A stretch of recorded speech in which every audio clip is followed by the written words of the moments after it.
rádio e a TV Brasil Espírita apresentam Causos e Contos Espíritas. Apresentação: Rilvane de Carvalho.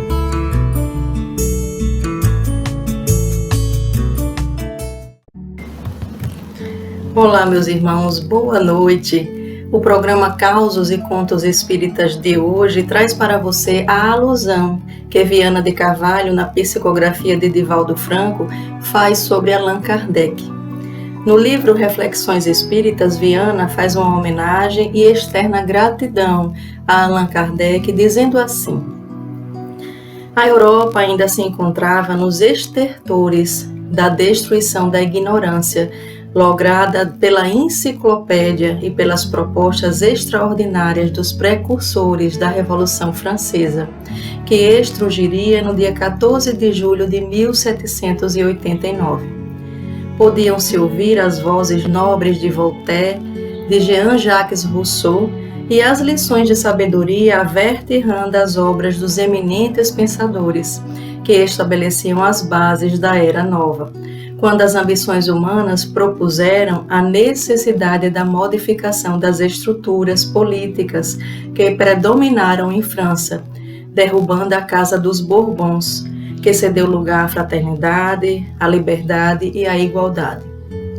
Inscrevendo no mare magnum das paixões os direitos humanos que ainda permanecem desrespeitados. Escutava-se a palavra libertadora da razão, inebriavam-se os corações ante as circunstâncias novas que pareciam destruir os teimosos bastiões do dogmatismo, degenerando em intolerâncias mais terríveis do que aquelas que se pretendiam combater. Ensombrada, a França parecia sentir raiar um novo dia, quando as tubas guerreiras de Napoleão Bonaparte assentaram seus arraiais em Paris, preparando-o para reunir as forças destroçadas e, sob o seu comando, conduzir o país ao grandioso fanal.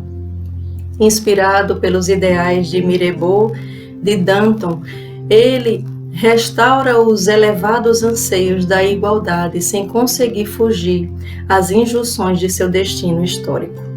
Nesse terrível momento, quando o insigne Corso se prepara para ser coroado imperador dos franceses no dia 2 de dezembro de 1804, na Catedral Gótica de Notre-Dame, a divina providência faz que mergulhe nas sombras da terra o eminente espírito de Jean Hus, que se dera em sacrifício no século XV, em favor da libertação do Evangelho de Jesus, reencarnando-se em Lyon, a 3 de outubro desse ano de 1804, recebeu o nome de Hippolyte Léon Denisard Rivail, e trouxe a indeclinável tarefa de modificar as estruturas do conhecimento e abrir espaços para a restauração do pensamento do Cristo, conforme ele e os seus discípulos o haviam vivido 19 séculos antes na Palestina. Quando a filosofia altera sua estrutura com Hegel, Marx, Engels, estabelecendo a desnecessidade da alma para a interpretação da vida e a compreensão do universo, no momento em que Florence e Cuvier declaram nunca haver encontrado a alma nas centenas de cadáveres que dissecaram, no instante em que Broussard, Boulot, zombaram da alma imortal, e Moleschott, Buchner e Karl Vogt afirmam que o espírito é uma exudação cerebral, surge Allan Kardec, com a força demolidora da lógica e da razão, apoiando-se na linguagem insuperável dos fatos para afirmar a causalidade do universo, a preexistência da alma ao corpo e a sua sobrevivência ao túmulo, apresentando uma ciência ímpar, resultado de laborioso trabalho de investigação fundamentada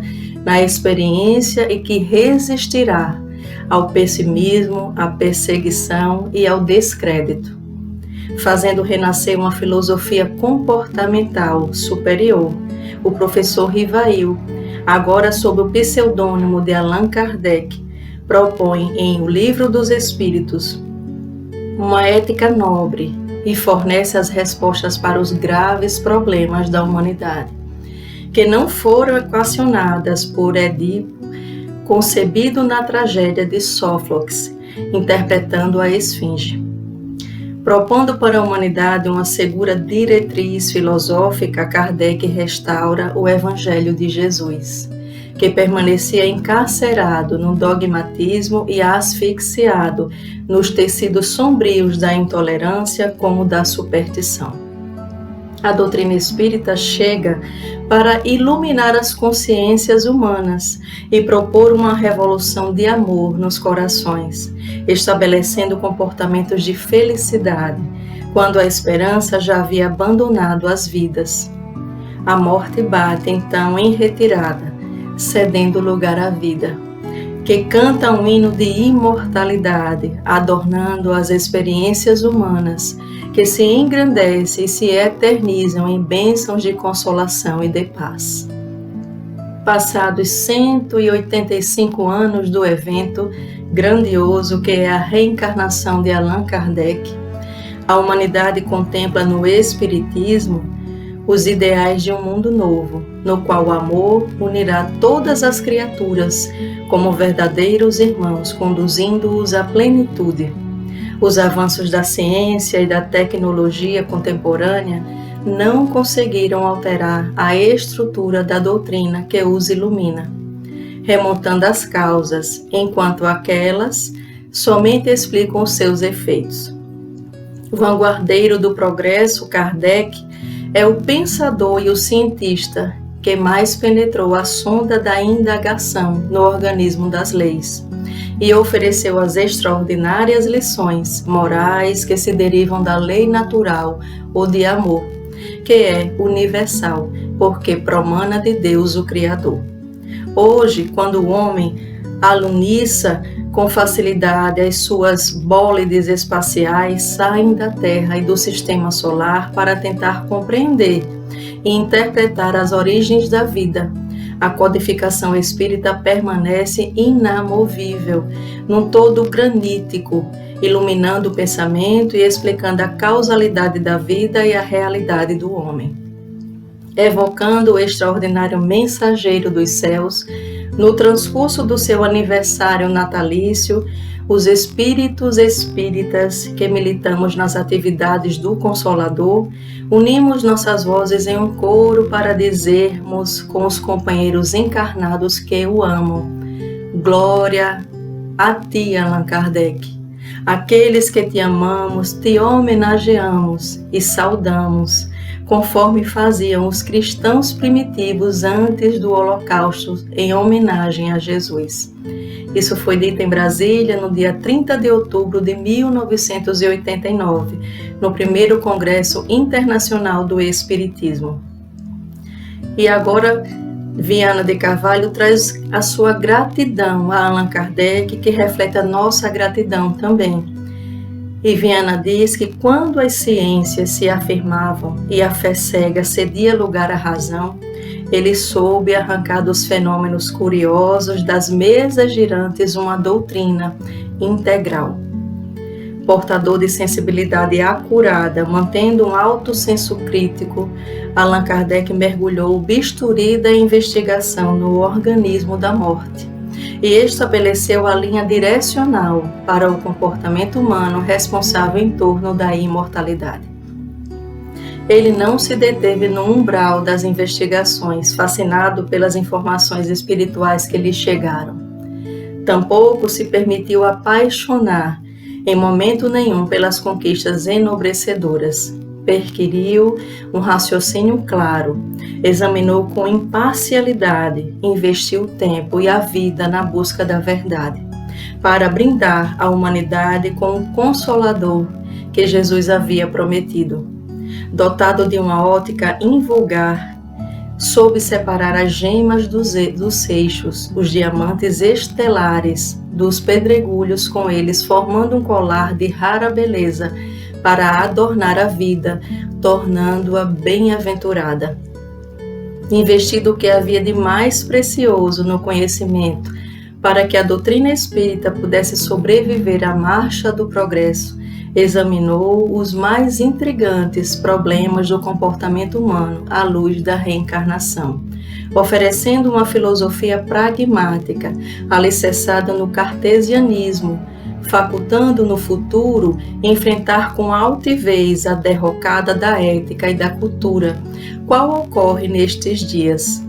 Confrontou os dogmas religiosos com a realidade da ciência e, fazendo-os implodir, propôs a religião do amor universal, tendo por fundamento as bases essenciais de todas elas, com os seus componentes confirmados pela investigação científica, do que resultou uma saudável filosofia comportamental. Profetizou a evolução da humanidade e o papel que o Espiritismo deveria desempenhar na transformação do homem. Advertiu todos aqueles que se adentrassem no comportamento espírita para que examinassem em profundidade a doutrina, não se deixando embaiar pelas ideias fantasistas ou pelas profecias de arrastamento sem conteúdo. E hoje, quando o Espiritismo sensibiliza milhões de vidas, o seu movimento parece deperecer, perdendo em qualidade o que adquire em quantidade. Adeptos precipitados tentam enxertar conceitos supersticiosos no organismo impoluto da doutrina, que dispensa apêndices, permanecendo ideal conforme legada por Allan Kardec. A invigilância de alguns simpatizantes procura adaptar crendices ultramontanas ao texto doutrinário para acomodar interesses imediatos e vazios, por falta de coragem para arrostar as consequências da fé na sua legitimidade. O Espiritismo sobrepõe-se-lhes porque nenhum exotismo pode fazer parte do seu contexto. Teimam introduzir no seu conteúdo superior práticas que, embora respeitáveis, são do orientalismo, não se coadunam com a tecedura da verdade de que Allan Kardec se fez intermediário consciente.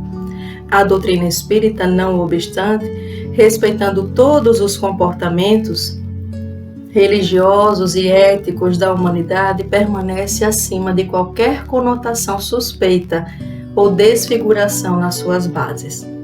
O mediunismo desorganizado e sensacionalista atrai a atenção para os fenômenos corriqueiros da saúde e da fantasia, de certo modo tentando transformar o Espiritismo em uma seita de significado impreciso.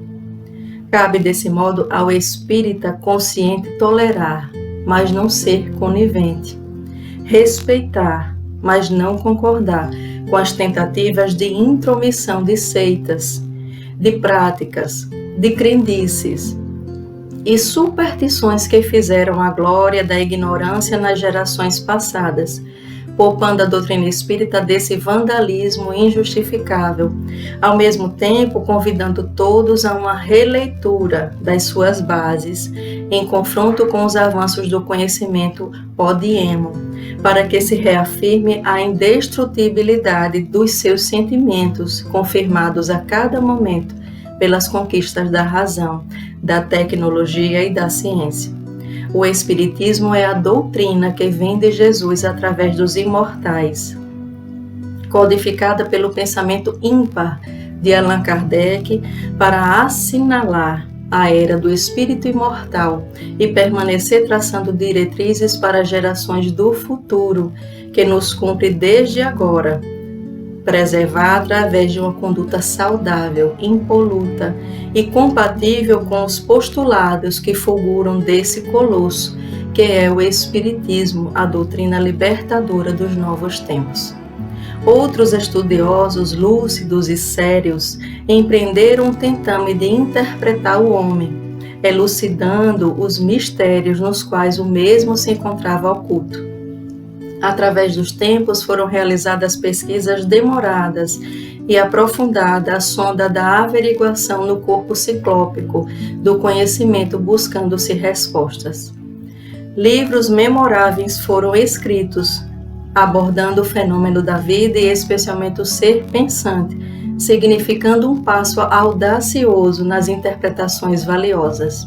Ninguém, no entanto, logrou penetrar tanto nas causas geradoras da vida, em si mesma conforme ele o conseguiu. Sócrates contentou-se em ouvir o seu daimon. Buda mergulhou em profundo silêncio, descobrindo a felicidade íntima. Pitágoras construiu a sua escola de sabedoria iniciática em Crotona e transmitiu a técnica do conhecimento imortalista. Os cristãos primitivos, que se celebrizaram pela busca e dedicação à verdade, defrontaram a espiritualidade e apaziguaram-se. Os santos da escatologia católica, em retiros, silêncios e sacrifícios, superaram-se, abrindo espaço para futuras experiências ditosas. Dante Alighieri vislumbrou as paisagens pós-mortem, fazendo grandioso legado à posteridade. Allan Kardec, entretanto, encarou com coragem os fenômenos da vida e entregou-se por inteiro ao trabalho de demitizá-la dos tabus teológicos, das superstições, da ingenuidade, dos arrazoados anticientíficos que desfrutavam de cidadania cultural. De princípio sem parte pris, investigou com absoluta serenidade as manifestações mediúnicas, demandando as suas causas e procurando compreendê-las com o escalpelo da razão, fato após fato, buscando encontrar uma linguagem universal lógica, irrecusável, eliminando todas as hipóteses que não as enfrentasse com segurança. Identificada essa causa, verificou a qualidade moral dos agentes propiciadores e suas consequências éticas profundas. Refundiu, ante as sucessivas evidências, as conclusões estabelecidas de começo até quando confirmadas pela demonstração experimental que lhes concedeu legitimidade. Restituiu a Deus a dignidade perdida ante a vulgar conceituação antropomórfica que os homens lhe emprestaram e estudou as origens da vida nos elementos espiritual e material, constitutivos do universo, para proclamar o mecanismo da evolução num processo constante e irreversível, através das etapas sucessivas da reencarnação, que atesta a sabedoria divina e propõe a todos os seres a fatalidade da perfeição, relativa que certamente alcançarão.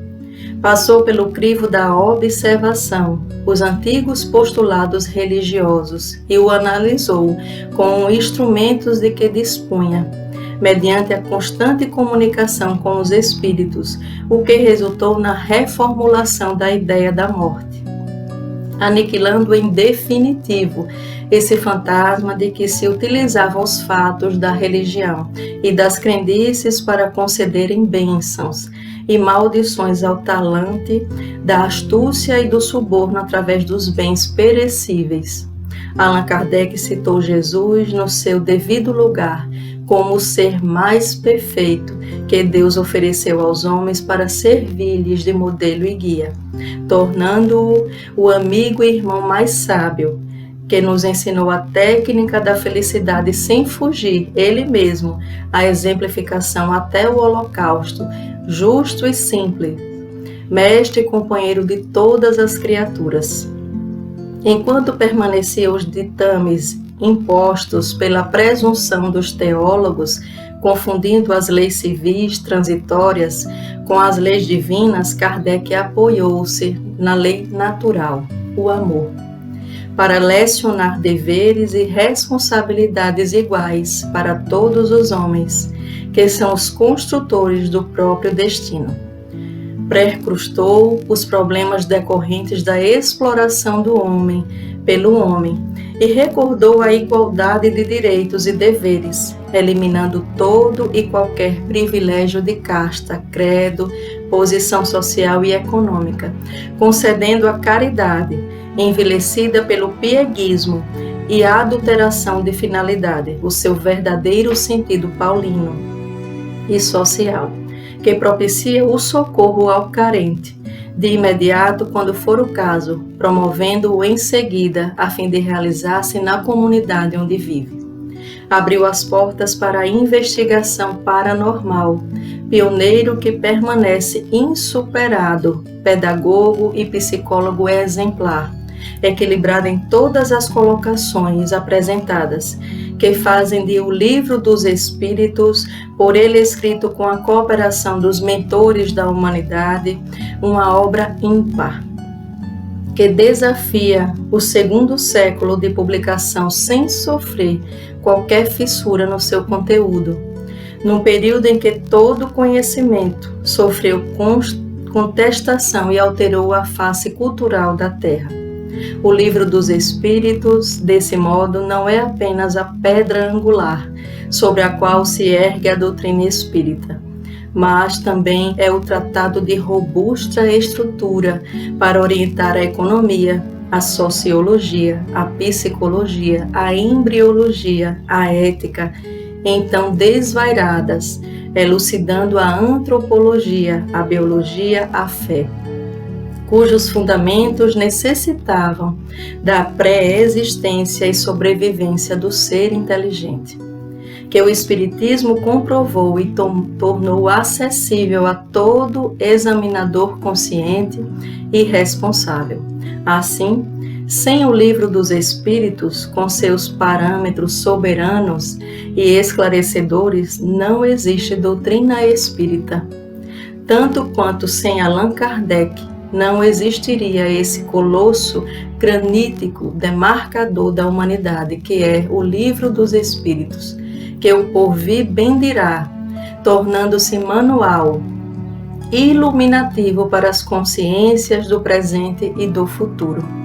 São as considerações a respeito de Allan Kardec feitas por Viana de Carvalho no livro Reflexões Espíritas, psicografado por Divaldo Franco. Viana de Carvalho nos abre essa luz, essa visão do quão grande foi, é e continuará sendo Allan Kardec.